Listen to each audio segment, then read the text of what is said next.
maanaam man mool laa parce que si famille mool laay dunde sama yaay sama papa samay doom samay frère samay cousin ñëpp ay mool lañ dañuy dem géej donc ñun suñu alibi mooy suñu cosaan mool lañ ñun naturellement jigéen ak góor ñëpp mool lañ amuñu benn métier mool rek la ñuy def dem géej. La pêche c'est familial. Depuis les anciens, nous ici c'est langue de barbarie qu'on appelle. Il y a des pêcheurs seulement qui nourrissent ici. Sans la mer, ici c'est rien. Ici on connaît que la mer. Le Sénégal a 700 km de côte. On dénombre près de 100 000 pêcheurs et la pêche également emploie directement ou indirectement près de 600 000 personnes. Et actuellement, on se rend compte que la pêche rencontre beaucoup de difficultés liées au contexte économique et social parce qu'il y a une forte pression démographique avec une forte demande, mais également il y a des changements climatiques associés à des événements extrêmes qui ont des impacts directs ou indirects sur la pêche.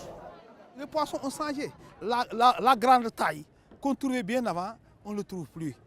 On trouvait les dentex, beaucoup de dentex, on ne le trouve plus. On trouvait beaucoup de tchof, on trouve peu.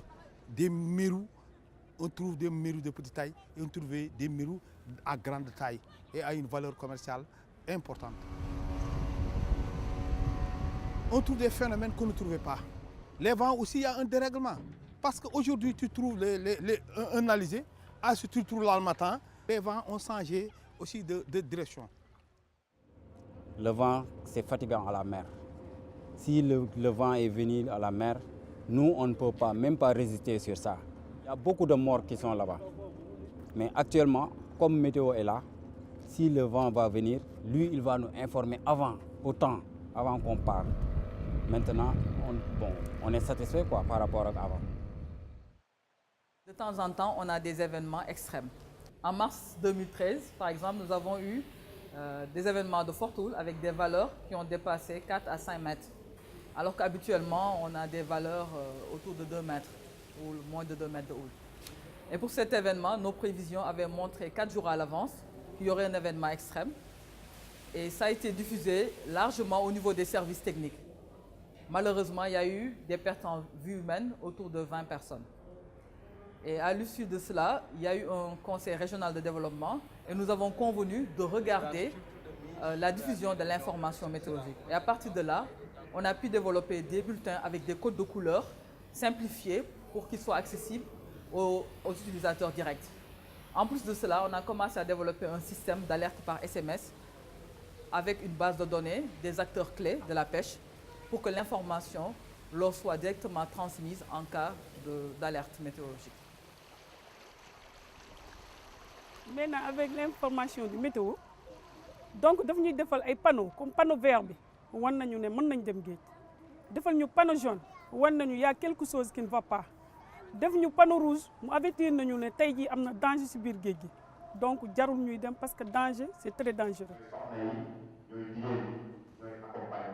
Ces formations nous permettent de rencontrer les bénéficiaires des services météorologiques et climatologiques afin de connaître leurs besoins, également de voir si les services fournis sont en adéquation avec leurs besoins, mais également de voir les problèmes rencontrés pour y apporter des solutions dans le but d'améliorer les services rendus.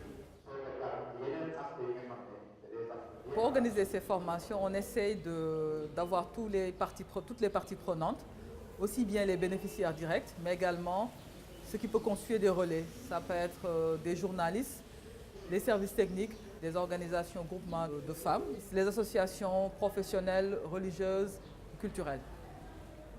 Avant ñuy def formation bi ñu defoon fi ak météo boobu temps métti woon na torop ci ñun parce que dañ doon dem di am ay mort yoo xam ne ay accident yoo xam ne du ñu xam ci lan la situé wu lu ko provoqué maanaam dinañ dem ba biir géej gi yëngu suñu ginnaaw vague yi jóg dëpp suñu gaal yi.